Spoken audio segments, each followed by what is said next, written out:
You have the record sign? Yep, I got it. You consent to the recording of this podcast?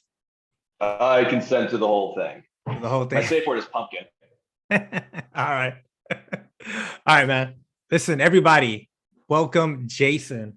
I got Jason on here because I don't know if I don't want to offend you, but I feel like you're like the guru about gaming and gamers. And then when you sent me your email address, it said Ender something, right? Yeah. I'm like, yeah, this is the guy I want to talk to, man, because a lot of people think that I'm like totally against gaming. I'm not. I mean, I'm not a gamer myself, but I do have some issues with it, and hopefully we'll have a good talk about it, and we'll see if what see what happens, man. I want to start with the beginnings, right? And for me, it starts with Atari, which is like Pong. It goes. I think the next cool one after that was like Pitfall, maybe Pac-Man or something like that. Start me. What's the beginning of gaming for you, of video games, or as how you understand it? Truth be told, a lot of my video game knowledge came from G4, which recently came back on YouTube. They hit in the ballpark really well. They had a show talked about history of games, and Pong really was, if not one of the very first games anyway. So when anybody talks about Pong, you're not wrong. It predated Atari, but Atari ended up getting the rights to them anyways. And another console that was just slightly predate to alongside was the Odyssey. And that's where the same creator of Pong created for game systems. Every other video game company had to go through Odyssey first. Okay, so that's the first but Atari company. was the popular one. Yeah, but Atari was the one who made it popular. Oh, okay. And what years? You got any idea what where are we talking about? We're talking 70s, 80s, or late 70s, well into the 80s. Okay. So for me, I gotta say Atari is. I mean, it's not the 70s. I want to say it's like the early 80s. I don't know what you're talking about. I'm sure there was a history before the history. Yeah. You know what I mean? No, you're fine. Yeah, you're fine. Are these like the same type of guys like Steve Jobs? Are these guys just in their garage who are tech geeks and just creating stuff? Like who are these people?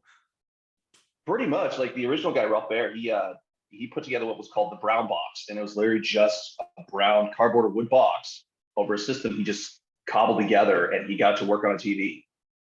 Okay. And was he like just selling this sort of out of the out of a van on the highway somewhere? not quite out of a van on a highway. He did eventually was able to sell it. It did eventually catch on. He's invented other toys before. He finally got recognition, I think, early 2000s. Truth be told, you've probably seen his work and not even noticed outside of video games. You know the old toys where it had like a little plastic hand, you pull the little wires to them, get the fingers to move at the end? Oh, yeah. That was his. Also, he was just an inventor. He was just into everything, like you said, toys, which makes me think that in the beginning, this was marketed strictly towards youth. Oh, yeah. Youth is usually where you want to market first. Okay. But I mean, it evolved quickly. It evolved very quickly, yeah. Yeah. It also reminds, I don't know if you know the story of Dungeons and Dragons. I guess the guy wrote the first book about it, like the rules and everything, and was kind of selling it like from his house and stuff like that. And then the second edition, it got published, and I think it just blew up everywhere. Yeah, I've heard about the same thing too. It was originally for like just him and a group of his friends, and then he found out they really liked it a lot, so he dipped his toe into maybe seeing if anybody else would like it, and it grew from there. Okay, so do you know anything about how Atari starts? Because I'm guessing, like any other business, like if we use the Steve Jobs or like Silicon Valley as a model, someone creates something. It's good. It's selling, and someone with money sort of comes in later. Do you know anything about that, like how that happened? That's pretty much the story in a nutshell. Atari, a lot like Nintendo as well, started off with physical toys, physical play sets and everything. And they saw that it was a market they could get into, and they knew how to sell right. So they bought into the patents, and they started massing out. And now Atari is more prevalent than anything you saw with Magnavox putting together. Magnavox is the company that put the Odyssey. Okay. Okay. So Atari, I remember as a kid, it comes out. Me, my cousins, other friends are into it. I don't remember it being very expensive. Do you know if it was sort of an affordable thing, or was it kind of a high-end, middle-class white people only playing? Because I'm definitely not that. I know we had it. Yeah. No, everything was middle class. Everything was what middle class white people intended. Anything that you see that's low price, we got to remember that with inflation and everything, low price then would be about average price to us, like $300-400 to us. So it was always marketed to the same thing. It's more accessible now than it was then, but otherwise, the market was never really changed a whole lot. Right. So I'm fascinated with these things, man. When something new comes out, a new sport, a new technology, because it really changes the world. And video games or electronics in general are just one of those things that once the Pandora box is open, there's no closing this thing. So, No. but for me, there is, in my memory, and correct me if I'm wrong, Atari comes out.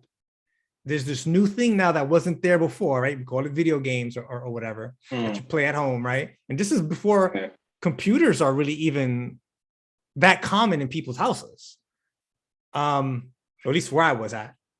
And then I feel like it sort of went away. And I don't know if it truly did. It sort of went away. And then it blew up again with the Nintendo. Do I have that? Does my memory serve me right? Yes, actually, they bottomed out in the early 80s because everything was getting made and nothing was of high value. And also trying to keep myself as linear as possible. Yeah. When Atari introduced porn games, everything. Well, I did not. There was porn Atari. Yep.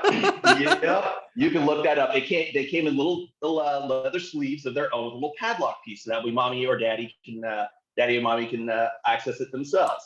Yeah. And they were the most ridiculous games ever. Yeah, they were way out there. Is that still a thing now? Yeah. Porn games? Is that like a section in the video store if we still had the video store? Oh no, you have the internet for that now. Well, but that's what I mean. Like, is that a genre of games? Because I'm completely unaware. Not in the physical market anymore. When the video game market crashed in the early 80s, and that's actually what it was known for, the video game market crash, they stopped being in the physical section. Now, one of the last games I remember, because everybody remembers E.T. Mm-hmm. All right, that they like to correspond E.T. with the collapse of video games. Right. You're not wrong to say it. It definitely put the hole in the boat. But I remember a game that came out right after where the market completely crashed called Custer's Revenge. That just sounds bad. That's just okay. Oh, yeah. Best description I can give you. And it's a simple, the screen is about, you're just a naked General Custer who's very excited because he's only got one hat, he's only got one article of clothing, and it's just his hat. He doesn't even have his boots on. He's very excited to get to the highly naked and tied up Native American girl on the other side of the screen. And you just have to dodge arrows as they come down as you get over to her. That's not fly today. That would not fly today at all. And it honestly didn't fly in the market then either. Yeah. Wow, you just blew my mind with all that, man. I did not know. As a kid, I could see why I didn't know about the whole porn thing. But even as a businessman, like you said, a lot of these things start off marketing towards children. I'm guessing in a panic, they were like, okay, children aren't buying this. Let's sell to horny adults, single males, I guess. I mean, I don't know what the thinking was behind this. It's just trying everything. Even though Atari introduced the revolutionization of arcade systems, because everybody had an arcade cabinet in the side, it was still the home market that they felt where the money was really at. Yeah, there was a consistent flow of the arcade, but you can see then how the next advancement of technology will get smaller and smaller and easier to carry. And hell, I'm holding a cell phone. That should give you exactly about where technology is now. And they saw that ahead, so they knew that the in-home market was where it was going to eventually go. So they were trying harder and harder to go to the console. Magnavox did it first with mass marketing the Odyssey. Atari, even though they went to arcades, they knew to still keep trying. And video games were still home computer based as well. You plug in that card, gives you a text crawl about what's going on. You type in what you got to do next. That was home computer video gaming.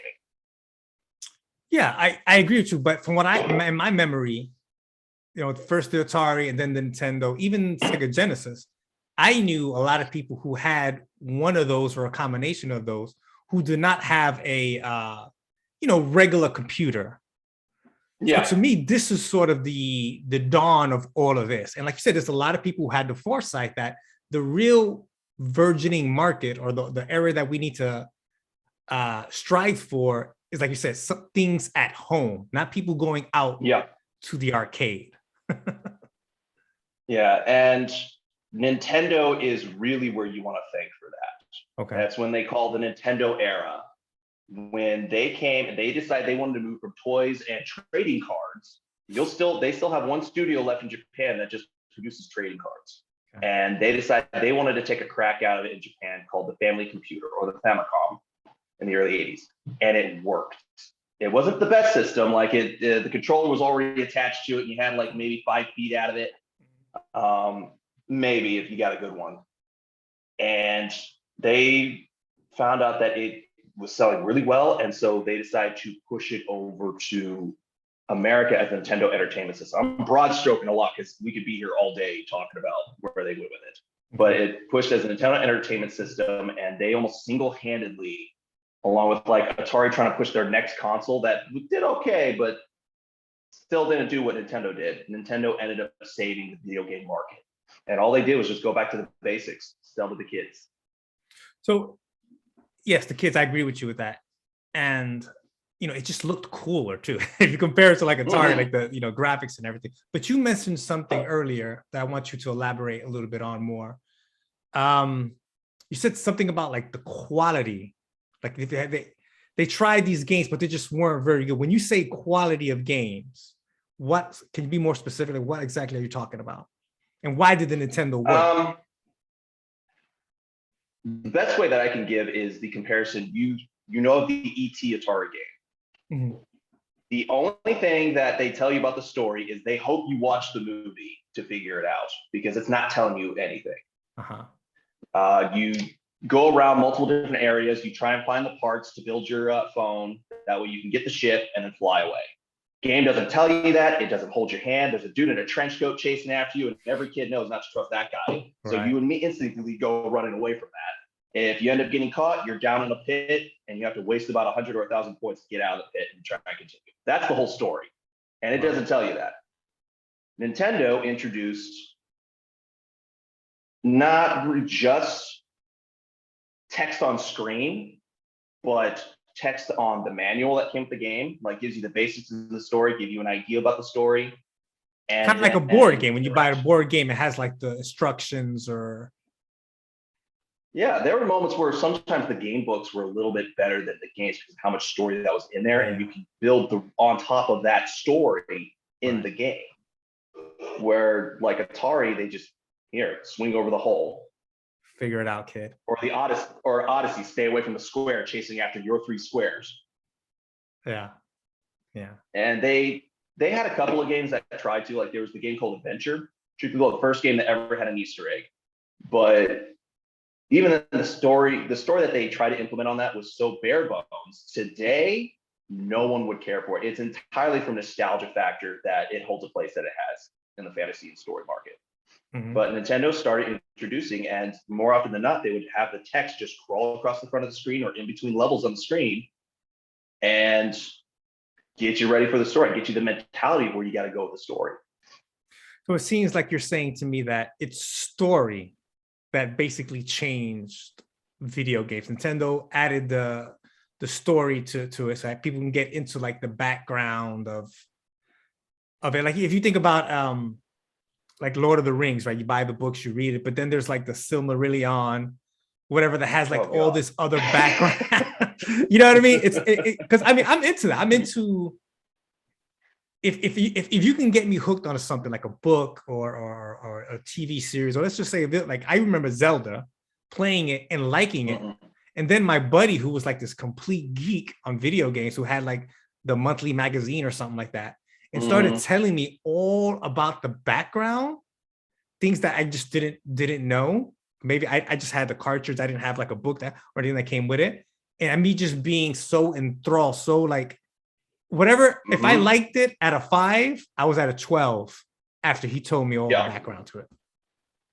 Yeah, that's what Nintendo brought when they brought the Nintendo Entertainment System, or even during the Famicom. That's what Nintendo brought, is that type of story into a video game.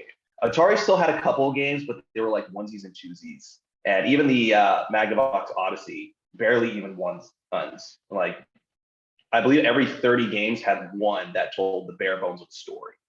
Nintendo introduced something to have you grow. Even when they were in the arcade market, the original Donkey Kong, there was even a story involved with that. It's not the best story, so they don't try to tell you about that, but because no one knows that Mario was actually the bad guy. Yeah, tell me about that. I remember you kind of touched on this some other time we were talking. Tell me about that. Yeah, Donkey Kong was actually Mario's pet gorilla, and he abused him all the time. Every moment that he had, he always abused him. Eventually, he broke out, stole Mario's girlfriend, went up top of the building. Sort of like a King Kong. Okay. Yeah, so you're Mario trying to save your girl, but you're also getting rid of your monkey for the last time. That's crazy, man. None of that would fly today. None of that. No. That's nuts, man. And for a game that simple, like Universal Studios tried to get rid of Nintendo for it. Well, I remember Donkey Kong. I remember that being an arcade game. I don't know if I ever played it like on a console. And I remember like Mario being a character. And then, flash forward, whoever know how long that was, that there's this game Mario, and me being confused because it seemed completely different. I was like, hey, where's Kong? Where's so did they what did they do? Did they just take some characters? Did Nintendo, is there a relationship from that video game, arcade game, to the Nintendo game, or did they like buy it, or like what's the story there? Oh, it's all their games. Okay. Atari wasn't making the games; they were making the arcades available for game makers to plug in. How a lot of you see with game consoles, like Microsoft has Xbox, but all these other studios make these games that go onto the Xbox. It's the same thing with arcades. Okay. So Donkey Kong was theirs anyways, and they transferred one of the characters into a spinoff that became its own series that became their mascot. And that's Mario Brothers. Yes. And so that, to me, that's the game then. Like if E.T. killed it, Mario to me brought it back. But I don't know if that's correct. Was there anything else? Because I remember the Nintendo and Mario's right there like simultaneously. I don't know if there's any difference or anything more to the story at that point. No, Nintendo, because you have your release game of the console, Mario was pretty much Nintendo's release game when they brought the NES. So you're not wrong to say that it was Nintendo and Mario came together to bring it back. Oh, because Mario was made by Nintendo. Was it Duck Hunter? Yeah. Those two. Another one, yeah. Nintendo was trying all kinds of things. When they put the Nintendo system and they saw they built it up, it's like, we got to try everything. So they would throw a handful of darts onto the wall to see what stuck. Light guns for the home stuck, balance boards for the home stuck. That Rob the robots was supposed to be, if you're one of those people who doesn't have a little brother to play, he was supposed to be that character or that little robot that helped you play. He was your player too. And they introduced a few games like that. Yeah, they introduced a few games like that. It would signal different colors to what the robot would have to do. He'd pick up discs and move them to little command code platforms in front of him, and the second player would move, or whatever he had to do move. Okay. And so Nintendo tried everything. Yeah, I get it. I think most businesses, well, maybe not most, but that's something that people do when they're trying to just see, you see something's working, eventually you have to make some changes. You have to add on what else kind of works. But at this point, is this still just for kids at this point? Or is it starting to transition now into older people, because I don't remember any older people playing it at my time. Maybe they did with us like a little bit, but not really. You know what I mean? They had a few. They had a few mostly movie tie-in games, but honestly, just like anything else, you can see it throughout like the history of marketing, anyways. Unless it's specifically designed for the adult to do something with, it's always going to be intended for the kid to grow up with it, and that item will adapt with the times for the next generation of kids. Mm. They do, yeah, that's been a thing forever. And being like half a century old now, you can see the patterns for video games. Anyways, it was almost always intended to be for kids up until the early 2000s. Okay, so that's when something changed. Okay, I want to say like mid 90s. I want to work with the progression that I remember. And then I don't want to say Nintendo goes away, but something else comes out. And that's when I remember Sega coming out. Now, how long after the Nintendo is Sega? Not a whole lot. I mean, I believe it was late 80s, early 90s when Sega came in, and they didn't go away. Mm-hmm. Truth be told, it's based on what you recognize for your marketing to be what you saw. Like when you buy a specific car, you start seeing that car on the road all the time. Right. It's not that everybody else got it after you. It's just you just now noticed it. Right. And so you start noticing, this is the same thing with the marketing. You start noticing the Sega, you weren't really noticing Nintendo right away, despite the fact Nintendo and Sega were in a bloody heated war with each other. Yeah. That lasted so long that when Nintendo did win, everybody else kind of pushed on. That was when the PlayStation 2 and Xbox came out. Yeah, other people kind of snuck in around the battle, huh? Those bastards. Well, they shot themselves in the foot a couple times. If you ever want to find out, I can tell you how the PlayStation came about, but we can get there. No, let's go. Tell me. I'm interested. Oh, it was actually going to be a Sony Nintendo joint project. Sony came in, they had the PlayStation idea, and Nintendo was actually working with them on it. It conflicts a little bit, but there's some stuff that said that Sony wanted a little bit more rights to the production of the system, and Nintendo wanted to go back to wanted to stick with cartridge gaming, well, cartridges instead of discs. Right. Along whichever one you want to go with, it eventually ended up separating, and Nintendo decided not to go with the system. There was something involving Shigeru Miyamoto, the creator of Mario and Donkey Kong and Zelda, and all your favorite characters came from one guy, Shigeru Miyamoto. He said, well, we'll just try to make it yourself. And that's exactly what Sony ended up doing. And that's where the PlayStation came from. So it was originally going to be a Nintendo console. Mm-hmm. Okay.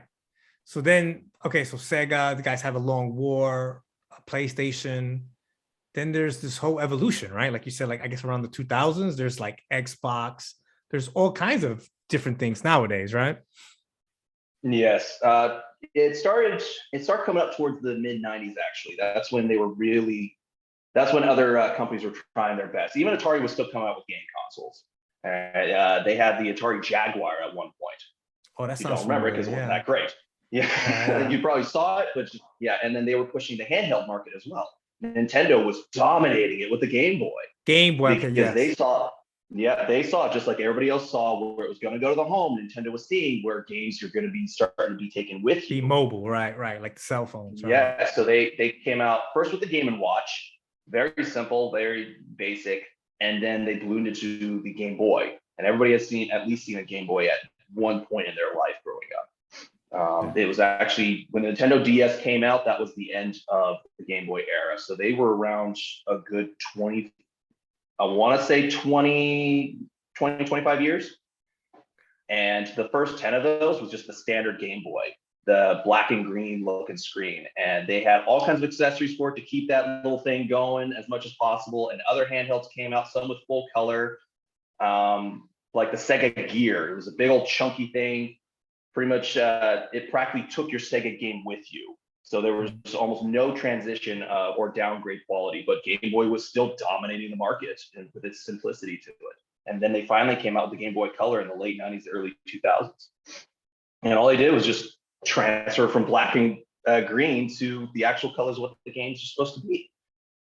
And it started to culminate more into the mid 90s, and both Nintendo and Sega were still throwing down with each other. One of the taglines there was Sega does what Nintendo don't. Yeah. Panasonic came out with a game console one time, and it was a massive unit of a system. But it was also the most expensive. Like, you want to take the current price of consoles now, about $400 to $500, add an extra $200, and they expect you to pay for that. And it just ended up falling apart because no one was buying it. And there were plenty of other consoles around that time as well. Just once again, Nintendo and Sega were dominating. PlayStation came out and it was able to take the market, just right in between the two of them. It was still Nintendo and Sega's game, but Sony was creeping in right in between them. Yeah. And they go ahead. Okay, finish that. Eventually, they started with the next generation. Sega was the first one with the Dreamcast, and it was good. It was pretty good. The biggest problem was that it couldn't handle any piracy issues, so everybody was hacking into that thing. Jesus. Like, it was a screen door in a submarine. So the GameCube, Nintendo came out with the GameCube. It's cute, and Sony came out with the PlayStation 2, and then Microsoft came out with the Xbox. And it was the Xbox and PlayStation, through marketing in its games, ended up winning out. PlayStation, especially with the video games in the mid '90s, with their first PlayStation, they had all kinds of games that would really push into the fun but challenge category. They brought Final Fantasy into the PlayStation. That was originally a Nintendo exclusive. Mm-hmm. The first one was the 7th game actually in the series, and it introduced the 3-dimensional graphics. And then Crash Bandicoot, Spyro the Dragon, Tomb Raider, Metal Gear Solid, and that was another used to be Nintendo exclusive as well, as the Metal Gear series. Nintendo was pushing out with the Mario games, including Mario Kart, Wave Racer, and GoldenEye. GoldenEye is still seen as a big revolutionary hit for the shooter James genre. Bond. Mm-hmm. It came out like a year or two after the movie, but the game still you can see like an actual change from shooters before to after GoldenEye. So GoldenEye is sort of the antithesis from the next generation of shooter games, sort of the thing that made that change. Yeah, a lot of shooters you saw all looked like Doom. Wolfenstein, just the weapon came up somewhere. Yeah, just a picture of the weapon slide bouncing. You had the whole screen in front of you. I'm not talking trash on it. That was the first-person shooter game. Wolfenstein 3D was the first-person shooter game. I think there was a game prior to that, but I don't remember the name of it. And then Doom, made by the same studio, is what brought the popularity of that in. Okay, let me stop you right there, because I feel like we can go on for like a long time. We only got like about I can go on for days. I mean, we'll circle back, because I'll do that, but I want to get into the philosophy, like, because I think we're sort of, if we're talking about going linear chronologically, I think we're at a point now that games aren't being seen just for kids at this point. It's no. I mean, even comic books, if you think about it, I think they, well, not all comic books, but it became a thing somewhere where, like, kids read comic books and read about superheroes, but those kids grow up and they're still fans of this stuff, and maybe the modality changes. Like, you write more serious things because, they're not little kids anymore. They're dealing with grown-up issues, and they want to see that reflect in the story that they're reading. But for you, what I'm asking is, now that this change is happening, why do video games work? Like, what is it? Why is it the phenomenon it is? Why does, you understand what I'm saying? When you're reading a book, your imagination is trying to place you as one of the characters. When you're watching a movie, it's telling you how the story goes. When you're doing a TV show, radio, escapism, comic, everything. Yes, the video game is the same way, but you are the story now. It's your actions that progress the story. You can skip to the next chapter in a book, or you can fast forward in a movie. Oftentimes with video games, unless you're using a cheat code, that next chapter is not happening until you take it to the next chapter. So that makes it a little bit more like real life. Is that what you're hinting towards? Because, like, in life, like, if you want to do something, you have to do it. Like, if you want to be a mechanic, you have to go to mechanic school. If you want to go eat, you're gonna have to go to the market and buy food. Like you said, you can't just flip a chapter and like, boom, Yeah. I'm done eating, I'm done working out. Like, no, motherfucker, you have to go through it. Kind of. A lot of studios ended up seeing that as well, and they were even trying to bring their books and even some of their movies, or even like a type of show or movie, towards that, and brought it into video games just to see if can it be that simple? Like, can we just show a show? And I forgot the name of it, but it was actually like whole live action segments happening, and then they'll give you a choice about what to do, and then you get like what happened to those choices. That you get introduced with video games as well, and in the computer section too. Because when they had the console marketing, that was for the kids. The computers were for everybody else, a little bit older.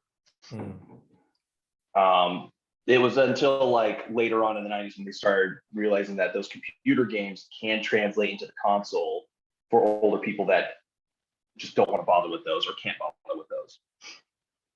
But yeah, the interactivity of the story and the characters is what draws people into video games very easily. And it's evolved over time. It's no longer just the text on the screen in between the levels, and then you press forward. Like people don't realize that the games like Doom, it wasn't just shooting zombies and demons all over the place.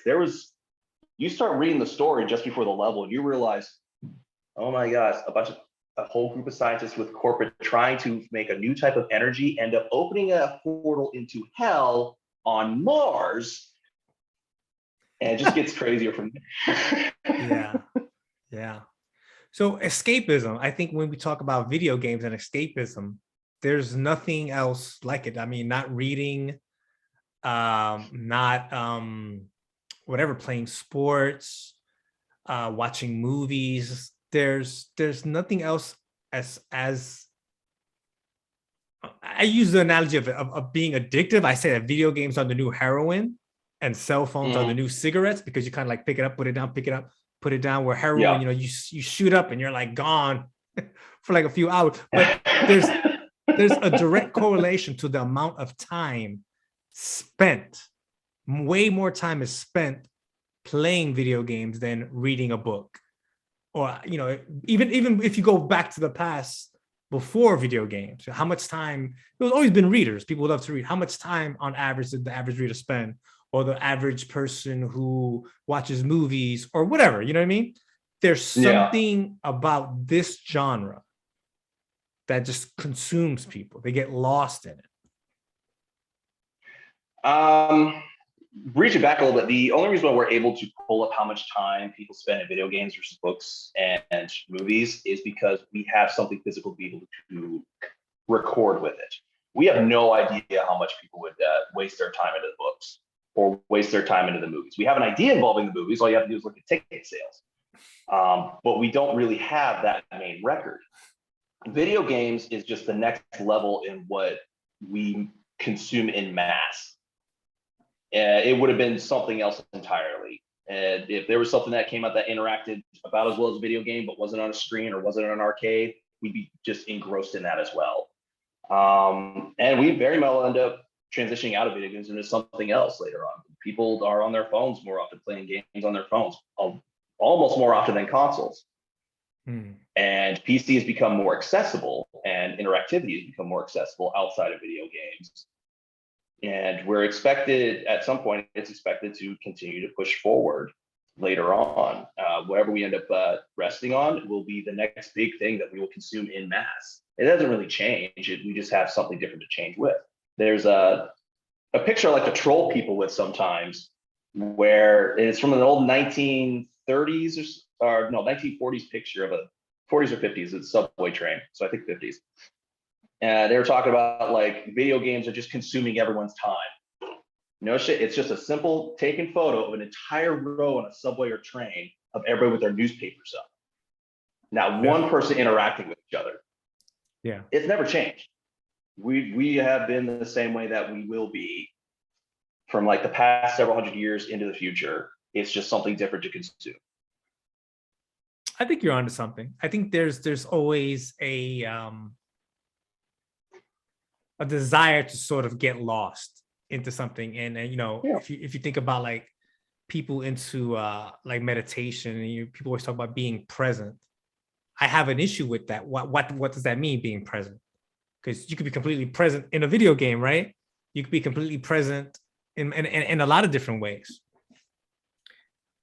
So that brings up the question I could have hinted to before when we were talking, like, why is there a difference between a person, a young man, let's say the 1950s, because you brought that up, right? Baseball was really huge in our culture. Everybody read about it. Almost everybody played it. So what's the difference of a young man playing baseball all day with his friends, say, and vice playing video games at home alone? Or do you feel there is no difference?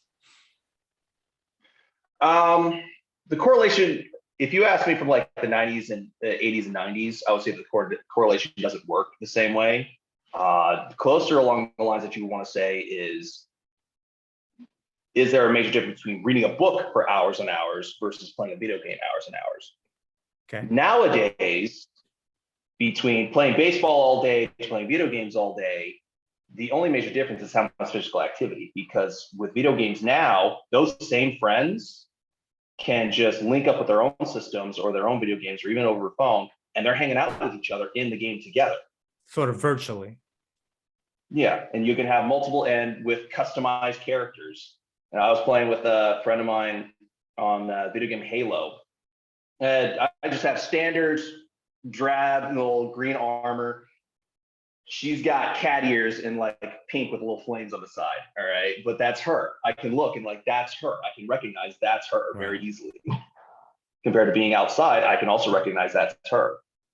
So the comparison that you're giving doesn't quite work the same. Okay. But nowadays, video games, people play with each other more, or play with each other in video games about the same amount as they played baseball around that time. And that's just broad stroking. I mean, there's people that would prefer to hang out with others in person, and there's people who prefer to be loners.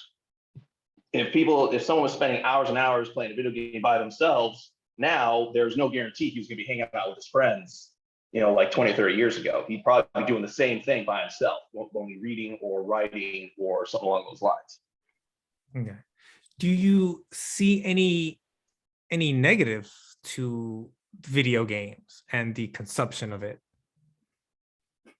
About the same as consumption of anything else. It can hurt if it's not for you, or it can hurt if it's not checked properly.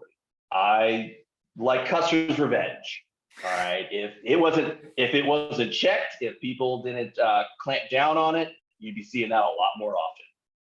If Nintendo didn't come back to the basics, that would be the end of video games. It's stuff like that. If you don't keep stuff like that in check, the same thing is going to happen.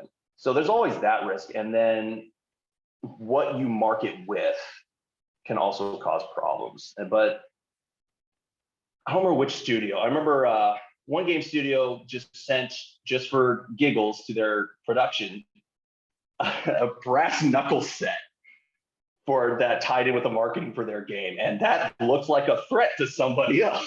Right. So it's entirely how you market properly, and then what story you're trying to tell in a video game and who you're telling it to. The ESRB is the rating system for video games.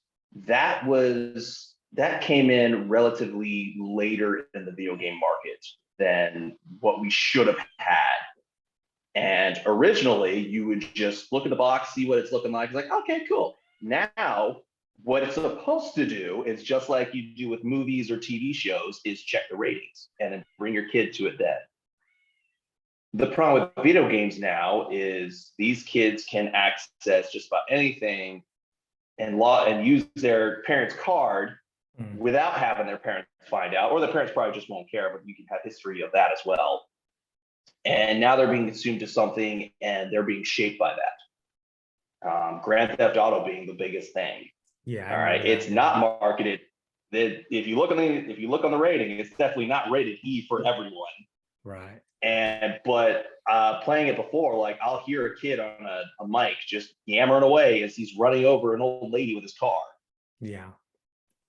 So are you suggesting that that's a potential danger, sort of playing something too soon? Like maybe this person isn't mature for this type of game? That's what, like I said, that's where the rating system comes in. You have parents and other people have to be cognizant about that, or else you will have kids who shape their entire personalities on stuff that they're not meant for yet. Now, I'm not saying kids need to be coddled. There's a lot of things kids can fully handle. We're being a kid myself for like so many years, like we're very resilient and highly underestimated. I agree with you. So, but there is always something that they shouldn't be seeing. Yeah. Having somebody get filleted and stretched across an entire wall while they're screaming and gurgling because the blood's coming up through their throat is probably not something for the kid to see. Right. Playing something like Cyberpunk, and I go and meet with somebody for a meeting, and then finding out that she's in a sheer top in a little hookup hotel is probably not something for the kid to see as well. Even down to character creation in that game, I had no idea. I knew the rating on that game, but having my daughter sit with me and I'm doing customizing my character, and it zooms out, and I see his dick like hanging out there, and she's, go upstairs, honey. Go upstairs, honey. Yeah. Don't look at that. Yeah. So you have to be parents and other people have to be cognizant of that at least, and keep those in check that start wanting to make the next Custer's Revenge game. Yeah. So we're getting closer towards the end. I really want to get into this because I feel like it's the question when we talk about, video games, social media, VR, technology, and what I'm talking about in a broad sense is reality, or what is reality. If you asked people hundreds of years ago, what is reality, they give you a definition. Then you ask the people 100 years before them, they give you a definition. And I think that those definitions were closer in line than today. And my thing, some people don't think that our reality is real, that we're living in a matrix of sorts. And if you bring in the whole VR and everything that's going on, we're sort of a matrix within a matrix within a matrix, or whatever. Yeah. But my issue is you kind of lightly talked about when we talked about value of the game and why one thing worked better than another one, that you were sort of interactive with something. My issue with all the gaming and metaverse and all this stuff is that let's use baseball again, right? If you want to play baseball and you want to hit a home run, there's a distance, you could see it, right? There's the fence. Someone has to throw you the ball and you have to best that person well enough to not just get it out of the infield, to get it over this fence.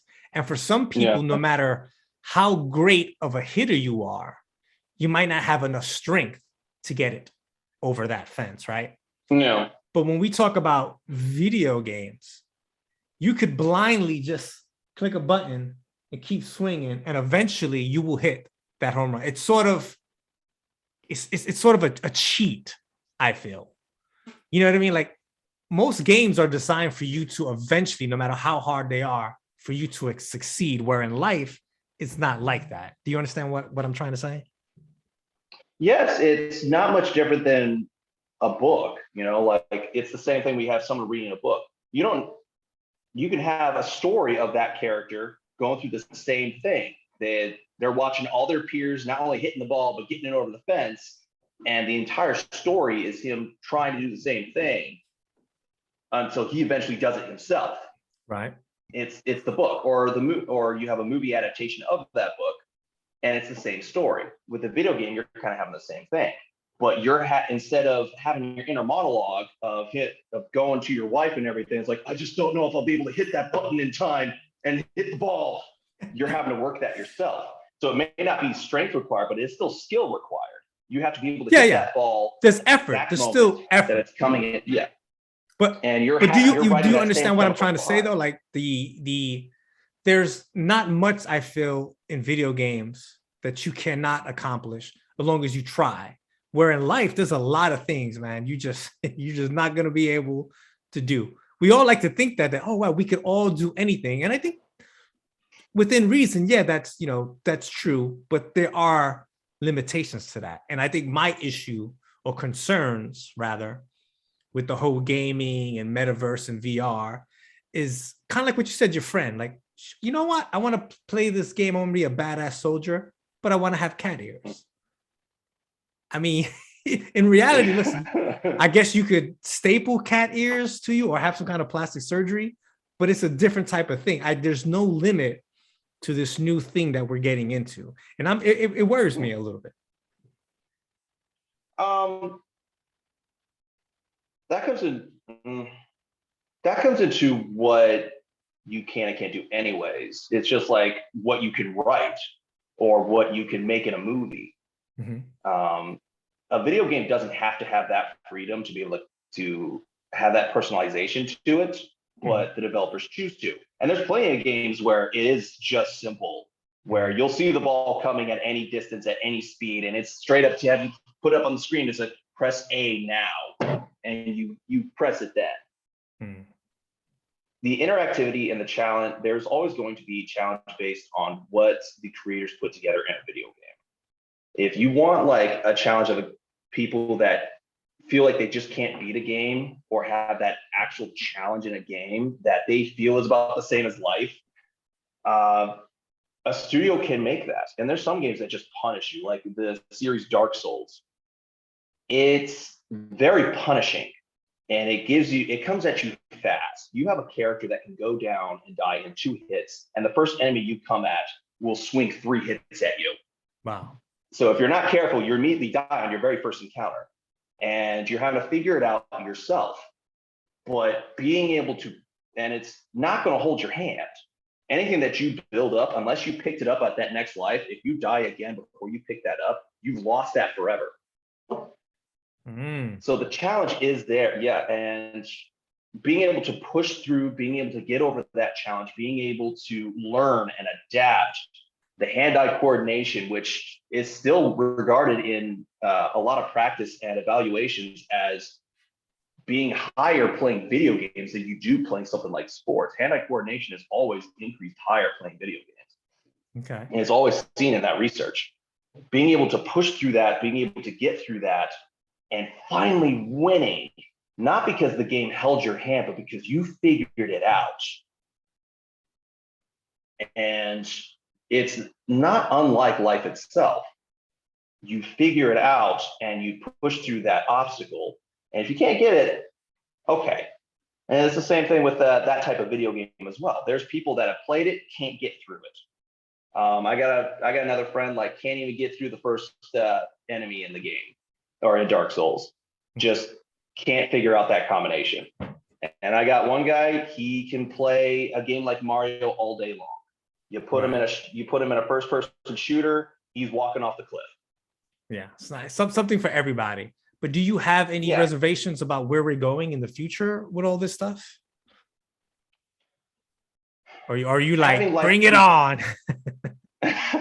There's always that risk. Like, knowing about Custer's Revenge, all right, and knowing where games have almost gone several times, the fact that there is even a rating for mature, like there's an M for mature, and there's even an AO for adults only.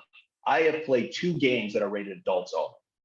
And one game is considered not as intense now than it was back when it came out. The other game, no.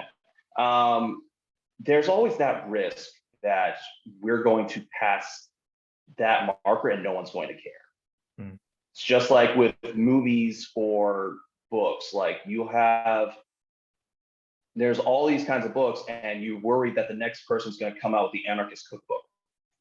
Or movies back when it was the pre-1940s code era, when there wasn't as many restrictions in movies. No one talked about God a whole lot before the 40s. But you also had like the exploitation films during the 60s and 70s, where rape, nudity, gore porn, all that was just all over the place. Yeah. there is the risk, but eventually people finally clamp down on that being able to be just seen easily in movie theaters. My worry is video games will eventually go into that era, but by then it'll be so normal, nobody's going to clamp on it. So that's my only major worry involved with the video game. Now, so far, we've been able to curb it with the next popular kids game like Minecraft or Fortnite or some along those lines with the genre battle royale. You could thank Hunger Games for that, or stories before then as well, where players can come together and try and be that one to win. As long as stuff like that keeps coming out, we can stamp it away for a bit. But I always have that thought that eventually we're going to enter that era and we're going to be too comfortable to stamp it out. Yeah, I hear what you're saying. I think that could be said about a lot of things. I wanna close with this, and thank you for coming on this podcast. I think that my worry has a lot to do with identity, individual identity, cultural, local identity, self-esteem. When a person has a view of themselves, and that view of themselves is pumped up because of things that they accomplished in the game. And if their friends look at him or her in that way, like, oh, that guy's great because they could do these things in the game. I guess my worry is that they feel that way away from the alternate reality. And they're bringing that into our reality, but yet they cannot. Like, I remember we had a football game one time, and all these guys were talking about how, they play football. And we put these guys in and we started playing, and we were getting our butt kicked. It's come to find out these guys never played football. They played Madden. Yeah. But they were really good at Madden. So they felt they understood football, but none of them. And once we put some older guys in who actually grew up playing football on the street, we ended up catching up and winning and beating the officers in this game. And I've never forgot about that. How these guys looked, how they walked, how they talked about the game, completely had us fooled that we took ourselves, the older guys, we took ourselves out of the game to let these guys have it. And they were just getting killed. You see what I'm saying? I'll leave you with that. But if you want to speak on it, go ahead. That can be true about life and history itself. All right. Everything, what you have that's supposed to be the popular thing and the real thing about seeing what makes you good and popular is not going to be the same as it was 20 years ago.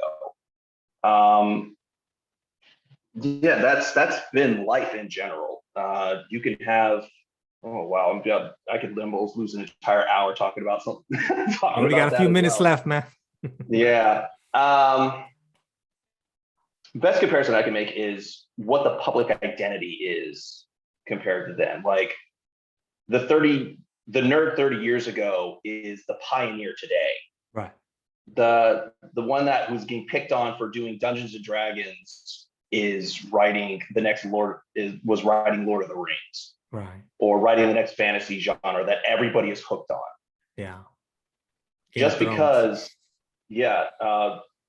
things will always adapt and change over time. What makes you the most popular person now may not be the most popular thing later on. And what makes you the most popular thing now, you probably picked on like 20, 30 years ago prior. That's the best I can try and generalize about something like that. Like, I think you're an optimist. Yeah. Listen, I'm not saying I'm pessimistic, but I just have a little bit more weary, a little bit more cautious about all this, because I think in general, it's a good rule to plan ahead, and we don't seem to do that in our society. We just seem to say, oh, we got this next cool gadget. Well, let's just throw it out there instead of thinking, well, what could go wrong? Let's just spend a little time thinking about it. And we don't really do that. There actually is a review board involving that before the next thing comes out. There usually is something along those lines where it has to review. Well, what can this do? What can this not do? How can it work in the market? How can it work in the personal life? because it's entirely dependent on their dollar sign. If it's not going to work, they lose money. So they are, yes, it's money based, but they are going to push the next product to try and get it to work. And that's common anyways. All right, brother. Let me And let you it's go always because we're been running that out way. of time, man. All right. All right, talk to you later.